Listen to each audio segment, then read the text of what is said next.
Welcome to the midweek edition of Bible Time, the Wednesday edition. And we are today looking at Psalms 38 through 40. That's a lot to read, but I trust that you'll find it helpful and encouraging and instructive as you read through it. Let me just give you a few things to think about as you consider what you've read in those three Psalms today. All three of them are written by David. David is known as a man after God's own heart. And what you're going to see in these Psalms is that David is a man who confesses his sin.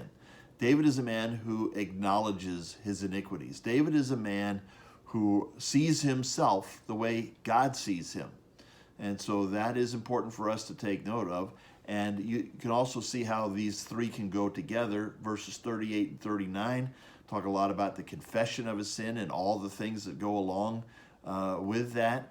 And verse 40 talks about the answer to those prayers. It starts off with a praising God for the deliverance that he provides at the beginning of chapter 40, Psalm 40.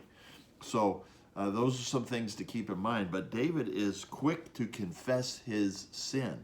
In chapter 38, verses 3 and 4, he says, "There's no soundness in my flesh because of your indignation. There is no health in my bones because of my sin.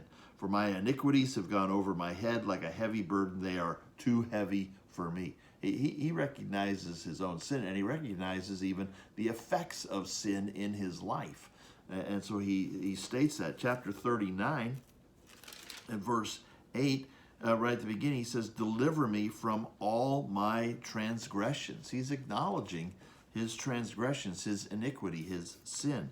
And in chapter 40, verse 12, he says, "For evils have encompassed me beyond number. My iniquities have overtaken me, and I cannot see. They are more than the hairs of my head. My heart fails me."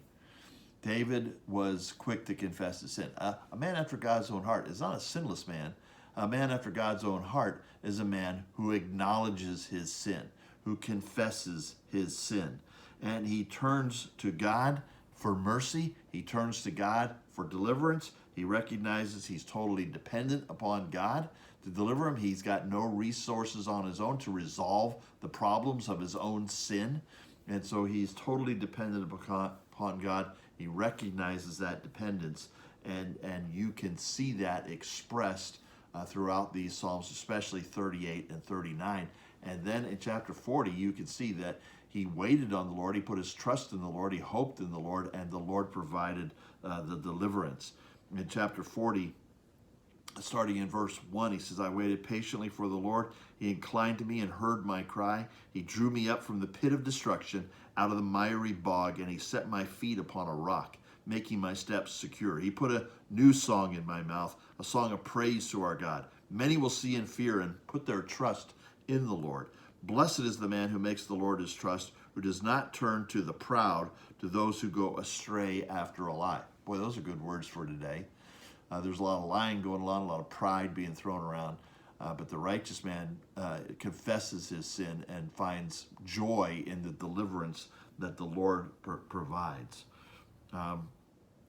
In chapters 6 through 8, here's some interesting verses of Psalm 40. It says, "In sacrifice and offering you have not delighted, but you have given me an open ear. Burnt offering and sin offering you have not required.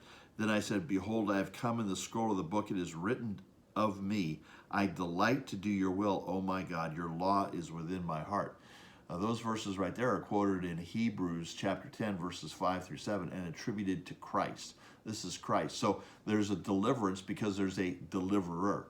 There were sacrifices made, but an ultimate sacrifice was coming. An ultimate deliverer was coming. And that's the one who's written in the book, the one who was promised, the one who was prophesied.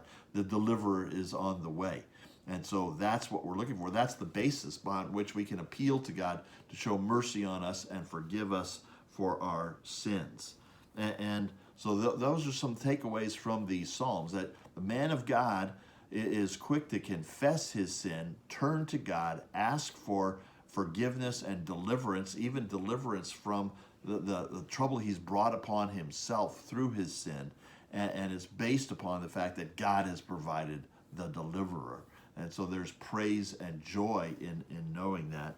And you know, the a great way to end the discussion of these three Psalms is to look at what he says there in Psalm 40, verse 16.